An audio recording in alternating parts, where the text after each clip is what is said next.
తాకట్లో ఉన్న మీ బంగారాన్ని విడిపించి ఆ రోజు ఆన్లైన్ రేటుకి కొంటాం. Sharma gold company.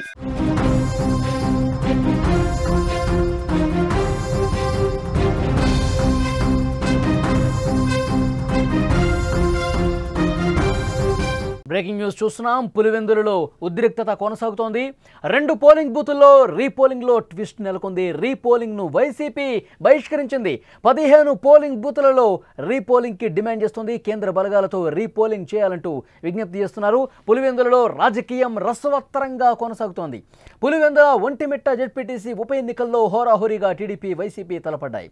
పలు ఉద్రిక్తతల మధ్య పోలింగ్ ముగిసింది. అయితే పులివెందులలో 2 చోట్ల రీపోలింగ్ నిర్వహించాలని రాష్ట్ర ఎన్నికల సంఘం ఆదేశించిన నేపథ్యంలో 3వ పోలింగ్ కేంద్రం అచ్చెవెలి, అలాగే 14వ పోలింగ్ కేంద్రం కొత్తపల్లిలో రీపోలింగ్కు ఏర్పాట్లు చేశారు. పోలింగ్ జరుగుతుంది. ఉదయం 7 గంటలకు ప్రారంభమైన పోలింగ్ 5 గంటల వరకు కొనసాగనుంది. అయితే రీపోలింగ్ను వైసీపీ టోటల్గా బహిష్కరించేసింది.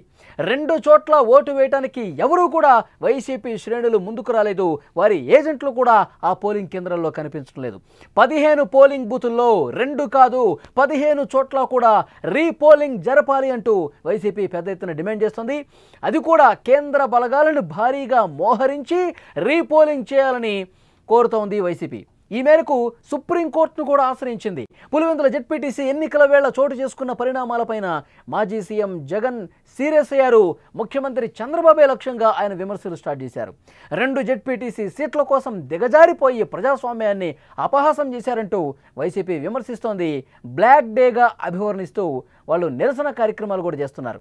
వైసీపీ రీపోలింగ్ను బహిష్కరించడానికి సంబంధించి మరింత ఇన్ఫర్మేషన్ తెలుసుకుందాం. అక్కడి నుంచి మా ప్రతినిధి సుదర్శన్ లైవ్లో అందించడానికి సిద్ధమయ్యారు.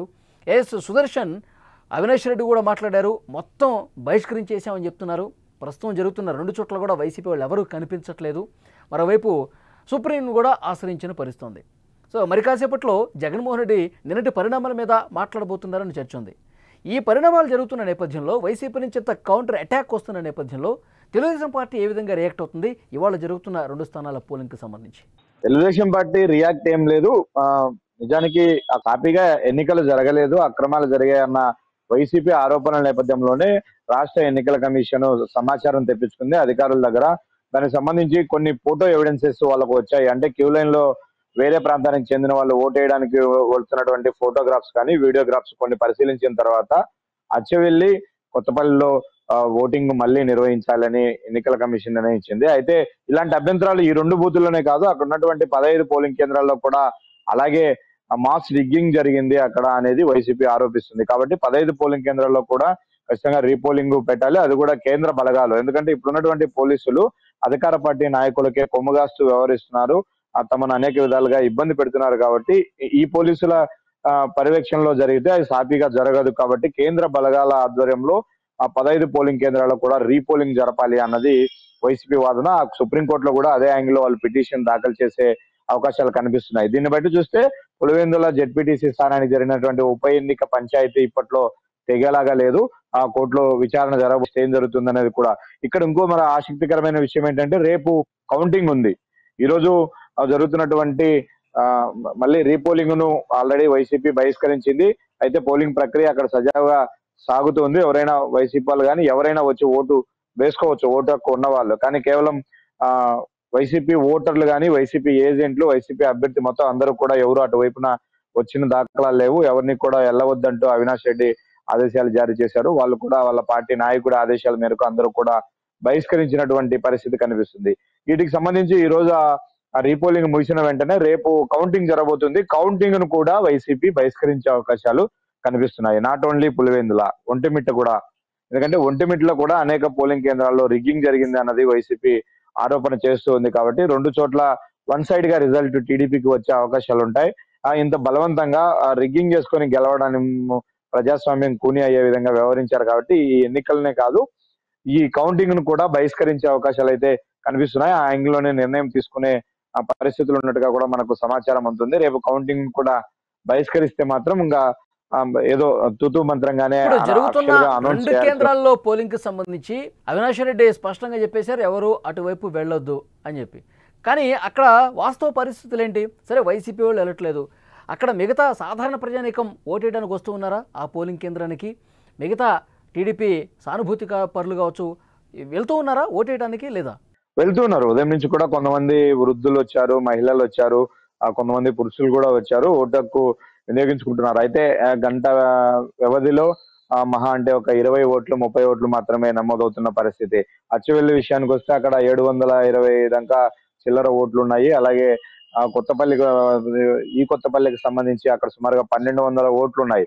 ఆ ఓట్లతో కంపారిజన్ చేస్తే ఇప్పటి వరకు వచ్చినటువంటి ఓట్లు చాలా తక్కువ. అందులో ఎక్కువ టీడీపీ సింపథైజర్స్ కానీ న్యూట్రల్ గా ఉండే వాళ్ళు కానీ, అంటే మేము ప్రజాస్వామ్యబద్ధంగా ఓటు హక్కు వినియోగించుకోవాలి అని ఎవరైతే కోరుకుంటూ ఉన్నారో వాళ్ళందరూ కూడా ఆ ఓటు హక్కు వేయడానికి, ఓటు వినియోగించుకోవడానికి వస్తున్నారు. నిన్న చాలా మంది ఏర్పడినటువంటి పరిస్థితుల కారణంగా మేము రాలేకపోయారని కొంతమంది ఆరోపణ, కొంతమంది మా స్లిప్పులను అధికార పార్టీ వాళ్ళు లాక్కున్నారు కాబట్టి మేము ఓటు వేయలేకపోయామని కొంతమంది బాధపడ్డారు. వాళ్ళందరూ కూడా వస్తున్నారు. అయితే ఇందులో ఆల్రెడీ పూర్తి స్థాయిలో మిగిలిన 15లో ఈ 2 మినహాయిస్తే మిగిలిన 13లో కూడా రిగ్గింగ్ జరిగింది. అక్కడ టీడీపీకే ఖచ్చితంగా మెజారిటీ వచ్చే అవకాశాలు ఉంటది కాబట్టి ఈ రెండిటిలో మనం వెళ్ళి ఓట్లు వేసినా కూడా ఖచ్చితంగా ఆ ఓటమే మనకు వస్తుంది తప్ప గెలుపు రాదు. కాబట్టి ఇదేదో మేము రీపోలింగ్ పెట్టాము, ఎలక్షన్ కంప్లైంట్ వచ్చిన దగ్గర కూడా మేము రెక్టిఫై చేశామని చెప్పుకోవడం కోసమే టీడీపీ ఈ విధంగా చేస్తుంది. ఆ ట్రాప్ లో మనం పడాల్సినటువంటి అవసరం లేదు. ఇది టీడీపీ చేస్తున్నటువంటి జిమ్ముక్ ఎలక్షన్ కమిషన్ తో కలిసి. కాబట్టి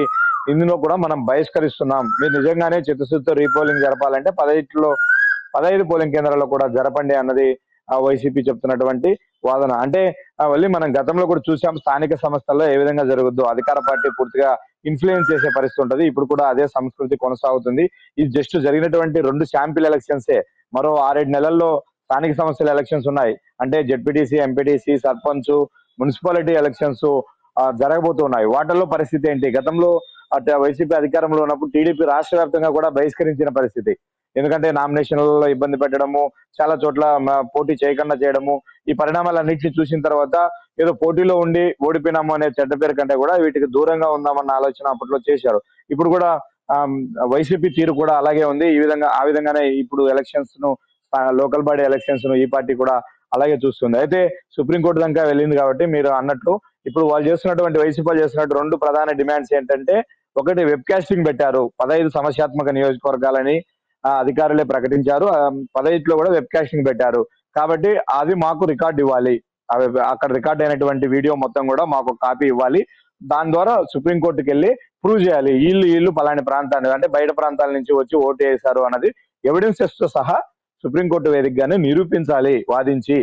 తద్వారా ఇక్కడ ఉన్నటువంటి అధికారుల తీరు కానీ, ప్రభుత్వం తీరును, రాష్ట్ర ఎన్నికల కమిషన్ తీరును కూడా ఎండగట్టాలి అన్నది జగన్మోహన్ రెడ్డి వ్యూహంగా కనిపిస్తుంది. చూడాలి అది ఎంత త్వరగా అక్కడ ఎంక్వైరీకి వస్తుంది, విచారణకు వస్తుంది. ఆ విచారణలో ఏం తేలబోతున్నది అన్నది కూడా చూడాల్సిన పరిస్థితి కనిపిస్తుంది. కోర్టుకు ఆశ్రయిస్తారు. ఇప్పుడు ఎలక్షన్ కమిషన్ నుంచి ఆధారాలు సేకరించడం కావచ్చు, అవి సుప్రీంకోర్టులో ప్రొడ్యూస్ చేయడం కావచ్చు, కొంత టైం టేకన్ ప్రాసెస్.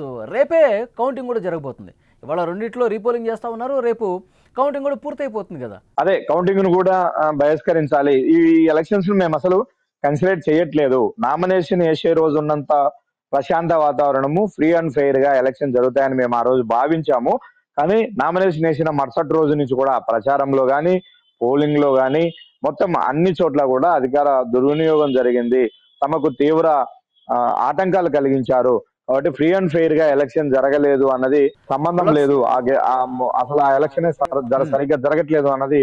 కాబట్టి రేపు కౌంటింగ్ ను కూడా బహిష్కరించే అవకాశాలు కనిపిస్తున్నాయి.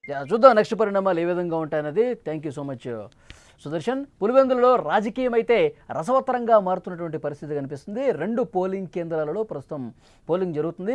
పూర్తిగా వైసీపీ శ్రేణులు, ఏజెంట్లు అందరూ కూడా ఈ 2 కేంద్రాల్లో పోలింగ్ని బహిష్కరించిన పరిస్థితుంది. మొత్తం 15 చోట్ల కూడా రీపోలింగ్ చేయాలంటూ వాళ్ళు డిమాండ్ చేస్తున్నారు. సుప్రీంకోర్టును కూడా ఆశ్రయించిన పరిస్థితుంది.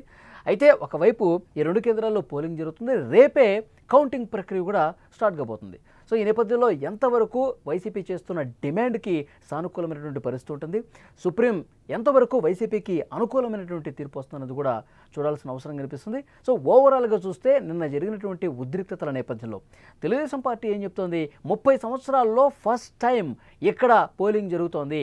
30 సంవత్సరాల్లో ఏకపక్షంగా వాళ్ళు ఏకగ్రీవాలు చేసుకున్న పరిస్థితి. కానీ చాలామందికి అక్కడ పోటీ చేయాలంటుంటుంది, కానీ భయపెట్టో ఇంకొకటి చేసో ఇక్కడ ఏకగ్రీవాలు చేసుకున్నారు. కానీ కూటమి ప్రభుత్వం వచ్చిన తర్వాత ప్రజాస్వామ్య పద్ధతులు ఇక్కడ పోలింగ్ నిర్వహిస్తోంది.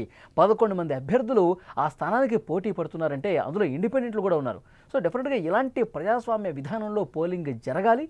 అక్కడ ఎలాంటి శాంతి భద్రతలకు విఘాతం లేకుండా పోలీసు బందోబస్తు మధ్య ఏర్పాటు చేసినప్పటికీ అక్కడ వైసీపీ శ్రేణులకి తాము అనుకున్నట్లుగా పోలింగ్ జరగకపోయేసరికి, పూర్తిగా తమకు వ్యతిరేకంగా అక్కడ పరిస్థితులు కనిపించేసరికి ఇక్కడ రిగ్గింగ్ జరిగిందనో లేకపోతే ఇంకొకటి జరిగిందనో పూర్తిగా ఎన్నికల్ని బహిష్కరించే ఆలోచన చేస్తూ ఉన్నారంటూ తెలుగుదేశం పార్టీ కూడా కౌంటర్ ఇస్తున్న పరిస్థితుంది.